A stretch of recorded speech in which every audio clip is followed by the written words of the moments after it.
안녕하세요. 전 결혼 5년 차 워킹맘입니다. 어디에서 풀어놓지 못했던 이야기를 허심탄회하게 털어놓고 싶어 이렇게 사연을 보냅니다. 저는 경상남도 하동에서 나고 자라다가 서울에 있는 대학에 합격하고 난 뒤에야 처음 서울 땅을 밟아본 촌뜨기이기도 해요. 외동딸이라 저 혼자 서울로 올라온다고 할 때 부모님이 정말 걱정도 많이 하시고 눈물도 많이 보이셨어요. 그래서 저는 일부러 더 씩씩한 모습, 밝은 모습만 보여드리곤 했습니다. 생활비가 없어 라면도 못 먹었을 처지였던 때도 부모님 용돈만큼은 꼬박꼬박 보내드렸죠. 그렇게 제 나름대로 열심히 살다 보니 친구 소개로 한 남자를 알게 되었고 짧은 연애 끝에 결혼에 꼴이 나게 되었어요. 그 사람이 좋았던 것도 있었지만 저희에게 새 생명이라는 축복이 생각보다 빨리 찾아오는 바람에 결혼을 서두를 수밖에 없었죠. 저희는 시댁에서 걸어서 15분 거리에 있는 작은 빌라 전세를 구해 신접살림을 차렸고 그렇게 지금은 5살, 2살짜리 아이를 두고 있습니다. 왜 그런 말 있잖아요. 남자들은 결혼하면 변한다는 말. 연애할 때부터 숱하게 들어오던 얘긴데 뭐 그럴 수도 있을 거라고 생각했어요. 사람이 어떻게 연애할 때부터 결혼하고 죽을 때까지 한결같겠어요? 하지만 제 남편은 달라져도 너무 달라지더군요. 첫 1, 2년은 그럭저럭 괜찮았습니다. 시댁에 가듯 자주 찾아뵙지 못해도 때때로 남편이 저희 엄마나 아빠한테 전화를 드리기도 하고 선물을 보내기도 했어요. 또 거리가 워낙 멀다 보니까 저희 집은 설날에만 가기로 했었는데 만약 설 명절 연휴에 찾아뵙지 못하게 되면 그 다음 주말에라도 꼭 찾아뵙기도 했죠. 그런 남편에게 고마웠고 부모님 앞에서도 나 이렇게 좋은 남편이랑 산다 하는 모습을 보여드릴 수 있어서 좋았죠. 그런데 딱 2년이 끝이더군요. 3년째 되던 해부터 남편은 돌변했습니다. 명절을 3개월이나 앞두고 있었던 어느 날 대뜸 그러더라고요. 이번 명절에 하동 꼭 가야 돼? 어? 왜? 항상 갔었잖아. 아니, 멀기도 하고 운전도 힘들고 꼭 가야 되나 해서. 당신 운전 힘들면 내가 도와줄게. 아님, 내가 아예 운전을 해도 되고. 당신이 운전하면 애는 누가 보냐? 아니, 그럼 뭐 기차 타고 갈까? 아니, 아유, 됐다. 그러더니 한숨 한번 푹 쉬고 방으로 쑥 들어가 버리더라고요. 전 그때까지도 남편이 무슨 생각을 하는지 몰랐습니다. 바보같이 말이죠. 그저 어떻게 하면 남편이 좀 덜 힘들 수 있을까? 내가 운전을 할까? 아니면 기차를 예매할까? 그런 궁리만 하고 있었죠. 그런데 그 이후에 별 말이 없길래 저는 그 얘기가 그냥 그렇게 지나간 줄 알았습니다. 3개월이 지나 명절이 됐고 저는 하루 종일 아이 보랴 시댁에서 음식장만 하랴 정신없이 하루를 보냈습니다. 집에서 15분 거리인데도 남편이랑 시어머니가 꼭 시댁에서 자고 가야 된다고 하도 성화를 부려서 잠까지 자고 와야 했죠. 아침을 먹고 집에 오자마자 저는 부랴부랴 준비를 시작했어요. 하동 친정에 가야 했으니까요. 그런데 남편이 어물쩍거리고 있는 겁니다. 당신 준비 안 해? 얼른 출발해야 차 덜 막히지. 어? 어딜 출발해? 어디긴 무슨 소리야. 우리 집 가야지 이제. 엄마한테 오늘 간다고 전화해 놨는데. 아, 나 못 가. 아파. 온몸이 다 쑤셔 죽겠다. 갑자기? 갑자기 어디가 아픈데? 약 줄까? 몸살인가? 아니, 약은 됐고 그냥 좀 쉬면 되지 뭐. 하동은 다음 명절 때 가면 되잖아. 이번엔 용돈 보내드리고 당신 통장으로 50만 원 넣어 놓을 테니까 그거 보내드려. 맛있는 거 사드시라고. 알았지? 나 한숨 잔다. 깨우지 마. 그 말만 남기고 남편은 거실 소파에 누워 코를 골기 시작했습니다. 1년에 한두 번 겨우 보는 부모님인데 그마저도 못 간다고 생각하니 아쉽고 조금은 야속하기도 했지만 그래도 어쩔 수 없다고 생각했어요. 아픈 사람을 끌고 갈 순 없는 노릇이니까요. 부모님도 남편이 아프다는 말에 걱정부터 해주시며 괜찮다고 저를 달래주셨습니다. 명절이 이번 한 번뿐인 것도 아니고 앞으로 수없이 많이 남은 날들 중 하나일 테니까 신경 쓰지 말라면서 말이죠.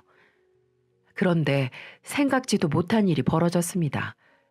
그 일이 있고 난 뒤 채 1년도 지나지 않아 아버지가 교통사고로 사망하시게 된 겁니다.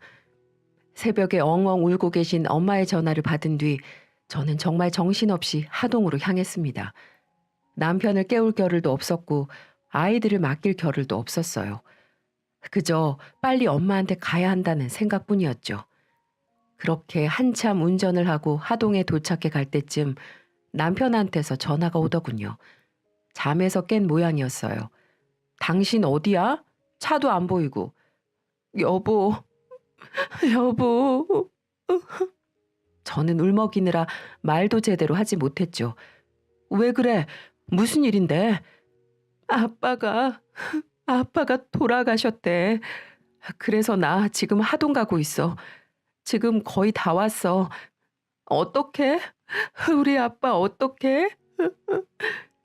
어, 위험하니까 울지 말고, 어? 일단 울음부터 그치고 운전에 집중해. 장례 잘 치러드리고 올라오고, 애는 내가 엄마한테 부탁해 놓을 테니까. 뭐? 당신은 안 오고? 내가 거기를 어떻게 가? 회사도 가야 되고, 거긴 또 너무 멀잖아.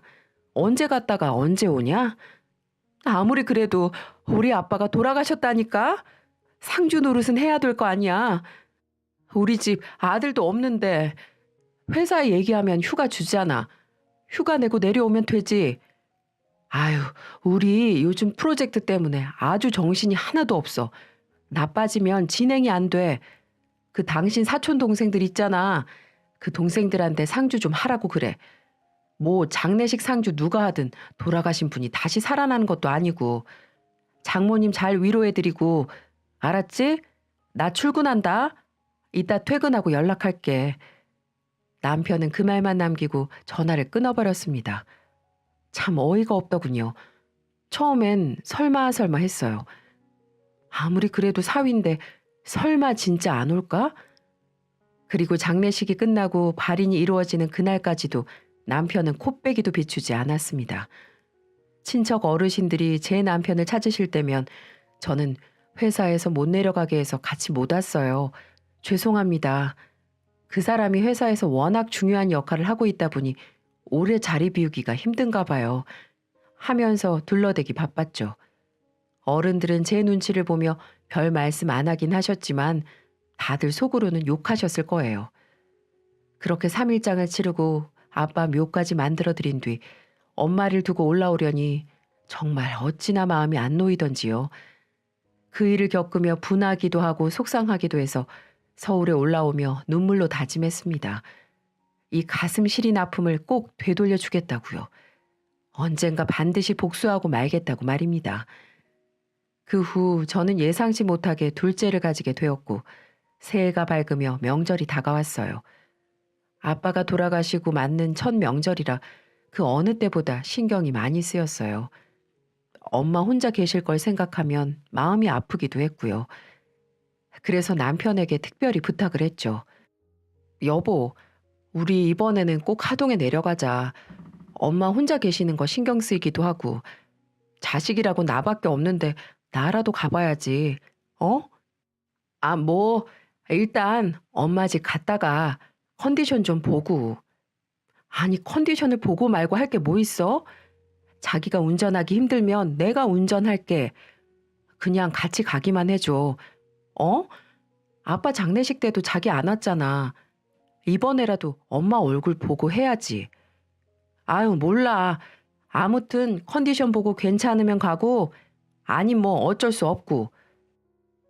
뜨뜻미지근하게 대답하던 남편은 결국 그의 설날에도 아프다는 핑계로 하동에 내려가지 않더군요. 그리고 그날 오후 친구들을 만나 당구를 치고 술을 마신 뒤 새벽 아주 늦게야 들어왔어요. 그 모습을 보고 정말 이 인간을 어떻게 잔인하게 괴롭힐 수 있을까 그 궁리만 했어요. 눈물도 나더군요.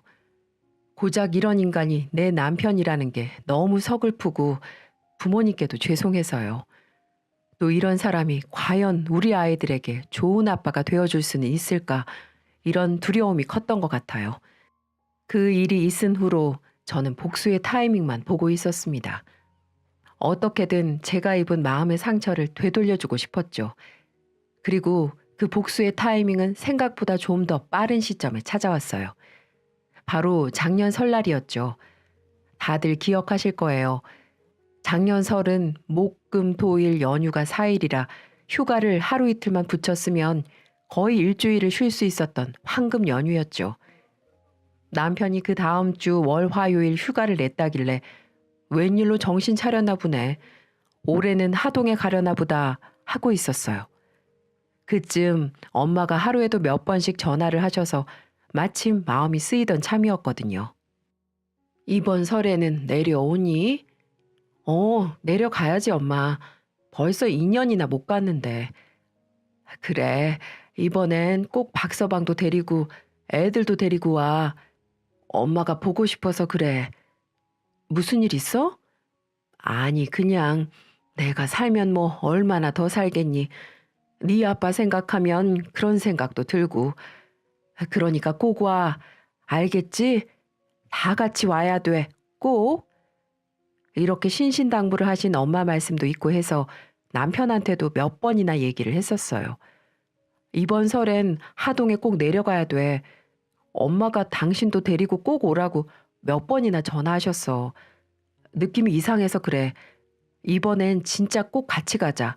어? 그래, 그래. 나중에 얘기하자. 아니, 건성으로 듣지 말고 휴가 냈다며. 하동 가려고 휴가 낸 거지? 그치? 하동 갈 거지. 아유, 귀찮게 진짜. 뭐? 아니, 그렇잖아. 그래, 솔직히 얘기해 보자고. 하동이 무슨 옆집 애 이름도 아니고 거리가 얼만데 거길 뭐 그렇게 매년 가려고 안달복달이냐 너는? 딸은 결혼하면 출가 외임 몰라? 무슨 말이 그래? 그리고 당신이 언제 매년 갔어? 벌써 2년이나 안 갔는데. 그리고 내가 나 외동딸이라 결혼해서도 부모님 챙겨드려야 한다고 연애할 때부터 얘기했던 거 잊었어? 아유, 몰라. 그렇게 가고 싶으면 너 혼자 가든가. 그럼 휴가는 왜 냈는데? 엄마가 받아보고 싶다잖아. 남해로 여행이나 갔다 오려고 잡았지. 누나네랑 다 같이 가려면 명절밖에 시간이 안 되니까. 뭐? 남해? 야, 이 인간아. 남해면 가는 길에 하동을 들러도 2번은 더 들르겠다. 하동은 못 가면서 남해는 갈 수 있나 보지? 야, 그거랑 같냐? 이건 쉬러 가는 건데. 암튼 너도 그렇게 알고 여행 준비나 해. 하동은 내년에 가면 되잖아. 됐어. 나 혼자 애들 데리고 하동 내려갈 테니까 신경 꺼. 저는 그렇게 소리치고 방문을 쾅 닫아버렸습니다. 그렇게 제 마음의 문도 닫혔고요. 그리고 설 연휴가 되었고 시어머니는 연휴 전날부터 제 전화기에 불이 나도록 전화를 하시더군요. 전 단 한 통도 받지 않았습니다. 그리고 아이들 하원 시간에 맞춰 픽업한 뒤 바로 하동으로 내려갔어요. 퇴근 시간이 되어서야 시어머니한테 이야기를 들었는지 남편이 전화를 하더군요. 야, 너 어디야? 어디긴 하동 가는 중이지. 내가 얘기했잖아. 난 이번 명절에 꼭 우리 엄마 보러 가야겠다고. 너 미쳤어? 엄마 혼자 명절 준비 어떻게 하라고 그렇게 홀랑 가버리냐? 명절 준비 혼자 좀 하면 어디 덧나? 나 없을 땐 어떻게 하셨대 그럼? 진짜 어깃장 놓지 말고. 그럼 오늘 자고 내일 아침 일찍 올라와. 제사라도 같이 지내야 될 거 아니야. 남해도 가야지. 엄마가 애들 데리고 간다고 애들 옷도 사놓으셨다는데. 난 그럴 생각 없으니까 알아서 해. 그러고 저는 휴대폰을 꺼버렸어요. 그리고 하동집에 도착했는데 생각지도 못한 모습의 엄마가 저를 기다리고 있었습니다.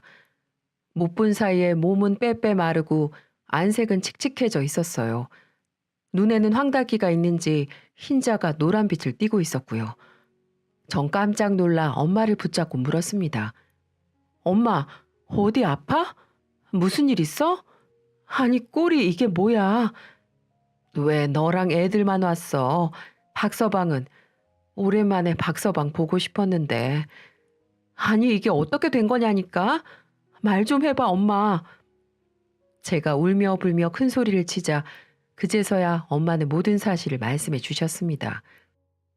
네 아빠 그렇게 가고 얼마 안 돼서부터 배가 아프기 시작하더라고. 그냥 신경성인가 보다 하고 있었는데 몇 달 전에 갑자기 새벽에 배가 너무 아파서 119 타고 응급실에 갔었어. 그런데 근데 거기서 이런저런 검사를 다 해보더니만 나보고 소화기내과 진료를 보라고 하더라. 난 뭐 그냥 체했나 보다 아니면 위험 정도나 있나 보다. 그러고 쫄래쫄래 진료를 보러 갔는데 글쎄 엄마는 눈시울이 붉어져서 아무 말도 하지 못하셨어요. 걱정스럽고 죄송한 마음이 제 입에서는 거친 표현으로 나가더군요. 아, 뭔데? 빨리 말해봐. 간암이래. 그 간암은 간 절제술 뭐 그런 거 받으면 되는 거 아니야? 수술 안 된대? 나도 물어봤는데 절제는 안 되고 그래도 다행히 이식은 가능하다고 해서 대기 걸어놓고 기다리는 중이야. 이렇게 되고 나니까 그냥 세상이 다 허무하더라.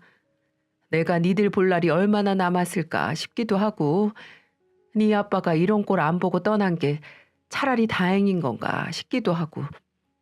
그런 말이 어딨어. 그런 말이. 왜 진작 말 안 했어. 내 간 이식해주면 되잖아. 내가 검사받고 이식해줄게. 그럼 엄마 치료되는 거지? 진작 좀 말하지. 왜 혼자 앓고 있었어? 아니야, 이거사. 어떤 부모가 자식 장기 때다가 지 목숨 연명하고 싶어 하겠어. 엄마 나이쯤 되면 갈 때 돼서 가는 건 세상 술리고 이치야. 막을 수 없는 거야. 그러니까 너도 그냥 마음의 준비하고. 안 돼. 절대 안 돼. 나 엄마 못 보내. 내가 엄마 꼭 살릴 거야. 꼭 살릴 거라고. 전 엄마를 끌어안고 엉엉 울었습니다.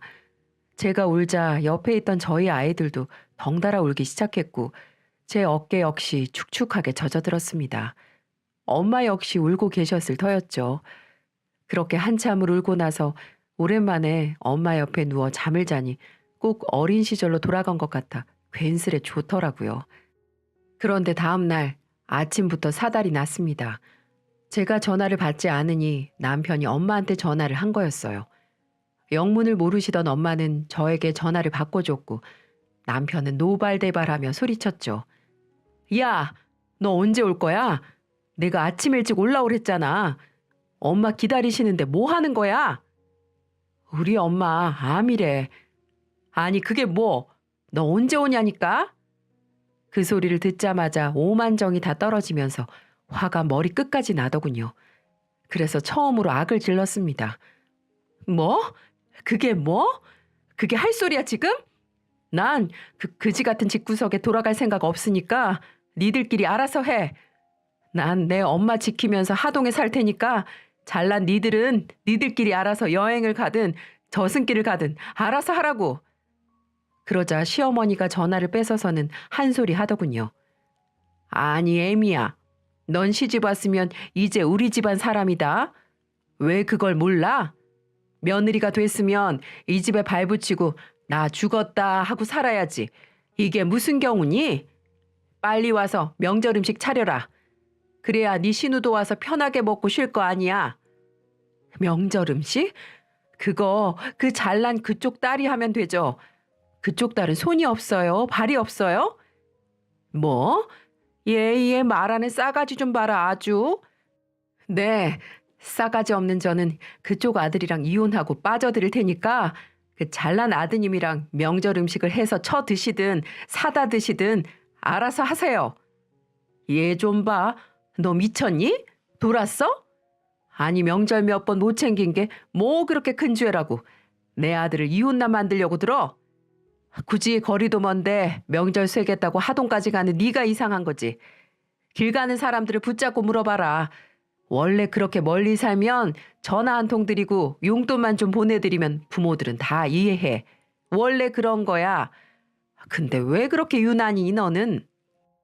시어머니의 그 개소리를 듣고 있자니 정말 어이가 없더군요. 제 옆에서 종종거리며 어찌할 줄 모르는 엄마의 모습을 보니 더 우라통이 치밀었어요. 이봐요 아줌마. 그쪽 아들이랑 이혼할 거니까 이제 그쪽 내 시어머니도 아니고 그냥 아줌마예요.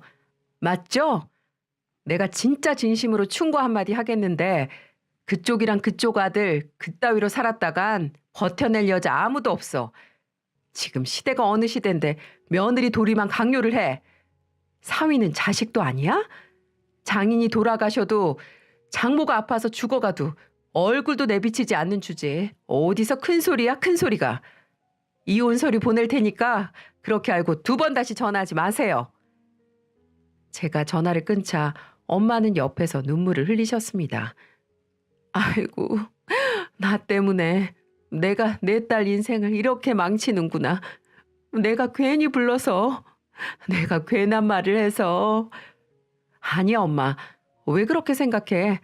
나도 이제 내 할 말 하고 내 가족 챙기면서 살 거야.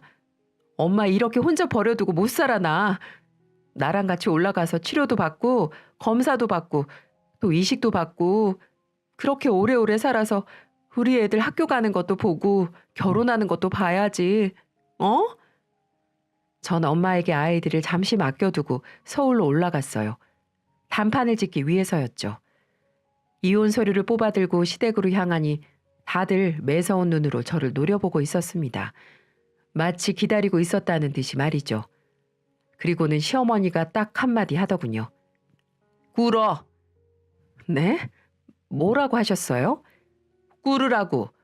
잘난 남편 두고 사는 게 어디 쉬운 일인 줄 알았니? 결혼하고도 그렇게 친정 챙길 거 다 챙기면서 살려면 결혼을 뭐하러 했어? 이 자리에서 무릎 꿇고 용서 빌어라. 그리고 약속해. 다시는 하동에 내려가지 않겠다고. 어이가 없더군요. 제가 빌러왔다고 생각했나 봐요. 그래서 코웃음 치며 이혼 서류를 바닥에 팽개쳤습니다. 다들 뭔가 오해가 있으신가 본데 저 지금 이거 주러 왔어요. 저 사람한테. 뭐 제가 혼자 쓰고 찍고 법원에 갖다 낼 순 없잖아요. 내 건 썼으니까 당신이 나머지 쓰고 알려줘. 법원에 접수하러 가게. 그때까지 나 하동에 있을 테니까 그동안 집도 좀 팔아줬으면 좋겠네. 그 집 내 돈이 더 많이 들어간 거 알지? 월급도 내가 당신보다 더 많고 집안일이며 육아며 다 내가 도맡아 있으니까 당연히 재산 분할도 나한테 유리할 거야. 그치? 그제서야 남편과 시댁 식구들은 분위기를 파악했는지 서로 눈치를 보더군요. 아니, 내가 괜히 그래? 네가 내 입장이어도 똑같았을걸? 하동 몇 번 안 내려간 게 뭐 그렇게 죽을 죄라고 이혼 서류까지 뒤밀어. 애들은 어쩌려고. 애들 아빠 없는 애 만들 거야? 네 엄마만 엄마냐? 우리 엄마는 엄마도 아니야? 넌 며느리로서 시댁에 최선을 다했다고 할 수 있어? 뭐? 너 말 잘 꺼냈다. 내가 일주일에 이 집을 몇 번 드나들었는지 알아? 인간적으로 넌 그게 말이 된다고 생각하니? 야, 이 인간아. 차라리 미안하다고 빌지. 한다는 소리가 겨우 그거야? 난 정말 최선을 다했어. 명절이면 명절, 생일이면 생일. 그거 아니더라도 아무 때나 부를 때마다 안 불러도 와서 집안일에 네 엄마 비위 맞추면서 살았어. 근데 넌 고작 1년에 한 번을 못해? 아니, 니네 엄마도 진짜 답답하다. 답답해. 어휴, 딸 앞길을 이렇게 막고 싶을까? 말 조심해라. 네 엄마 앞에서 두드려 맞고 싶지 않으면. 뭐? 그래도 너 같은 걸 사위라고. 우리 엄마는 아픈 와중에 네가 보고 싶으셨댄다. 이런 인간인 줄도 모르고. 이러다 우리 엄마까지 돌아가시면 나 정말 후회돼서 못 살 것 같아.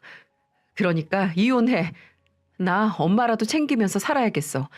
아빠처럼 엄마까지 허망하게 보낼 수는 없어. 아니, 얘. 원래 어른들은 나이 들면 여기저기 아프기도 하고 돌아가실 때 되면 돌아가시는 거지. 뭘 그걸 가지고. 그래요? 그런 거 보면 어머니는 참 오래 사시네요. 운도 좋으시지. 뭐? 야, 너 말 다 했어? 왜? 네 부모한테 막말하니까 속이 좀 뒤집어지나 보지? 입 다물어. 난 그 뒤집어지는 속으로 너랑 3년을 살았으니까. 소송 가서 빈털터리로 쫓겨나고 싶은 거 아니면 애들 양육권 다 나한테 넘기고 네가 결혼할 때 갖고 온 재산만 그대로 들고 나가. 소송까지 가면 정말 돈 한 푼까지 탈탈 털어서 개털로 만들어 줄 테니까. 저는 그 말만 남기고 시댁에서 나왔습니다. 제 등 뒤로 시어머니며 남편이며 시누이까지 바락바락 소리 지르는 소리가 들렸지만 전 개의치 않았어요. 어차피 제 인생에 이제 상관없는 사람들이니까요. 그 후 저는 남편과 협의 이혼 절차를 통해 이혼하고 현재는 어머니를 모시고 서울에서 살고 있습니다. 엄마는 하동집에 남고 싶어 하셨지만 아이들 교육 문제도 있고 또 엄마 치료도 서울에서 받으시는 게 더 나을 것 같아서 서울에 작은 빌라 하나 얻어서 같이 살고 있어요. 엄마를 설득해 저는 장기 공여자 검사를 받았고 다행히도 제가 이식해 줄 수 있다는 검사 결과에 제 간을 엄마께 이식해 드리고 지금은 함께 건강을 회복하며 지내고 있습니다. 엄마는 그 일로 내내 제게 미안해 하시지만 저는 오히려 다행이라고 생각해요. 그렇게라도 제가 엄마한테 해드릴 수 있는 게 있어서요. 결혼하고 내내 불효만 한 것 같은데 이제라도 효도한 것 같아서 마음이 가볍더라고요. 엄마는 다행히 빠르게 건강을 회복하고 계시고 저도 컨디션이 많이 좋아졌어요. 이 상태로라면 우리 애들 결혼할 때까지도 거뜬하다고 담당 교수님이 말씀해 주시더라고요. 꼭 그랬으면 좋겠습니다. 우리 애들 결혼하고 또 제 손주들이 태어날 때까지 엄마가 건강하게 제 곁에 계셔만 주신다면 전 더 바랄 게 없어요. 제 이야기는 여기까지입니다. 여러분, 정말 진심으로 드리고 싶은 말씀이 있어요. 부모님한테 사랑한다는 말을 할 기회가 어쩌면 지금이 마지막일지도 몰라요. 지금 이 순간을 절대 놓치지 마시고 사랑한다고 고맙다고 이 한마디 전해보시면 어떨까요?